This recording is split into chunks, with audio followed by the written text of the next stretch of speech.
ہمارے ہاں بہت زیادہ مسائل تب پیدا ہوتے ہیں جب لوگوں کی سوچیں اور رویے منفی ہونے لگ جاتے ہیں۔ میرے ایک عزیز ہیں، اس دوست کے ساتھ میرا تعلق کچھ زیادہ ہی گہرا ہے۔ میں نے یہ کہا ان کے والد صاحب سے کہ ہم اس کا رشتہ، اللہ تعالیٰ نے اسے گنجائش دی ہے، وسعت دی ہے، تو کسی غریب گھر میں کریں گے۔ ایک غریب گھر میں اس کا رشتہ دیکھ لیا گیا، اور جہاں وہاں بات ہم مکمل کرنے لگے تو اب ظاہر ہے خاندان میں بھی بہت ساری بیٹیاں تھیں۔ جب بات تکمیل پہ ہونے لگی تو غریب باپ ہے، خواہش یہ تھی کہ غریب کسی کو سہارا مل جائے، تو اس کے والد نے، بیٹی کے والد نے یہ سوال اٹھایا کہ اتنے سارے رشتے گھر میں موجود ہیں اور بچہ بھی بڑا آپ کے بقول کہ بڑا نیک ہے اور بڑا مالدار ہے، تو پھر کیا وجہ ہے ہمارے گھر رشتہ کیوں کر رہے ہیں؟ آپ کا اتنا خیر کا جذبہ، اتنا خیر کا، لیکن سامنے والا کہتا ہے یار اس پھل کا تو موسم ہی نہیں، تو کیوں بیچ رہا ہے اسے؟ یہ تو نے اتنی خیر کی بات، رویے مثبت نہیں، لہجوں میں مثبت پن نہیں۔ ایک صاحب نے مجھے، پرانی بات ہے، ایک دفعہ ٹیلی فون کیا، بڑی دور انہوں نے کسی پروگرام کی دعوت دی، تو میں نے کہا ٹھیک ہے میرے پاس وقت میں گنجائش ہے، میں آ جاؤں گا۔ کہنے لگے پیسے کتنے لیں گے؟ میں نے کہا نہیں کوئی پیسہ نہیں، میں انشاءاللہ آ جاؤں گا۔ کہنے لگے چلیں ٹھیک ہے، مروت کافی ہو گئی، اب بتا دیں کیا لیں گے۔ میں نے انہیں کہا یار آپ شرمندہ کرنے لگ گئے ہیں، میں وعدہ کر لیا انشاءاللہ آ جاؤں گا۔ کہنے لگے اگر آپ پیسے بھی نہیں لیتے اور اتنا لمبا سفر بھی آپ نے کرنا ہے، پھر آپ کے مقاصد کیا ہیں؟ یعنی بغیر موسم کا پھل لوگ کہتے ہیں یہ کیا بات ہو گئی جی؟ بہت سارے جھوٹوں میں آپ سچ بول رہے ہیں تو سچ اجنبی لگنے لگ جاتا ہے کہ اس نے سچ ہی بول دیا ہے۔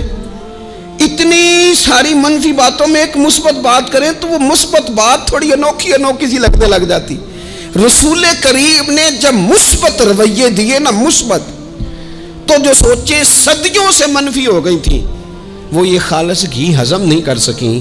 انہوں نے تلواریں نکال لی، انہوں نے روڑے اٹھا لیے، انہوں نے میرے نبی کو تکلیف دینی شروع کر دی۔ انہیں خالص گھی ہضم نہیں ہو رہا تھا، ان کی سمجھ میں نہیں آ رہا تھا کہ اس معاشرے میں یہ والا سودا کیسے بک سکتا ہے۔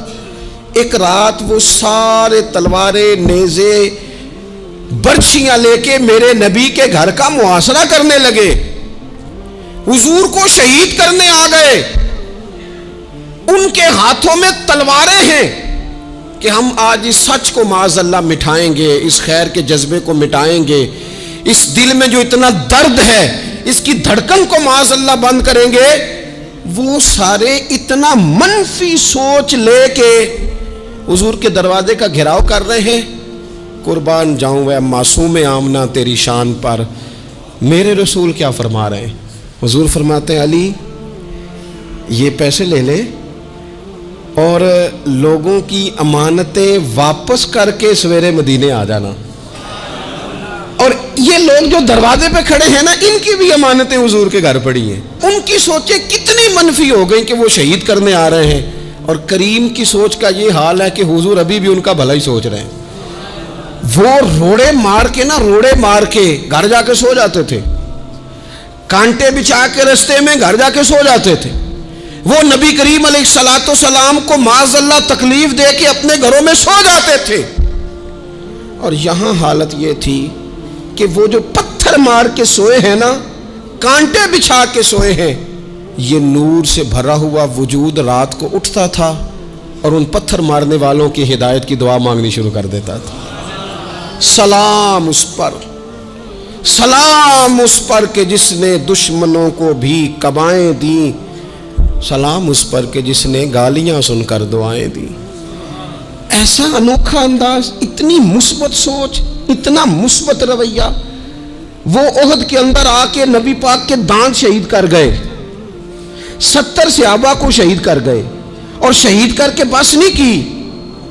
حضرت امیر حمزہ حضور کو پیارے تھے، چچا تھے، نبی کریم بڑا پیار کرتے تھے۔ حضرت امیر حمزہ کا ناک کاٹ دیا، آنکھیں نکال دیں، وجود سارا کاٹ دیا، حضور کی ساری داڑیاں آنسوں سے بھر گئی۔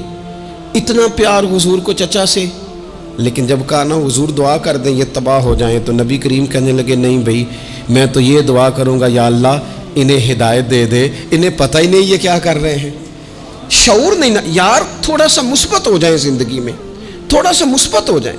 اور حضور نے پتہ کیا فرمایا ہے؟ مسلم شریف کے لفظ ہیں، حضور فرماتے ہیں اچھا سوچنا، اچھا گمان کرنا یہ عبادت ہے۔ تو کچھ نہ کر، تو بس اچھا سوچا کر، اچھا رویہ اختیار کر۔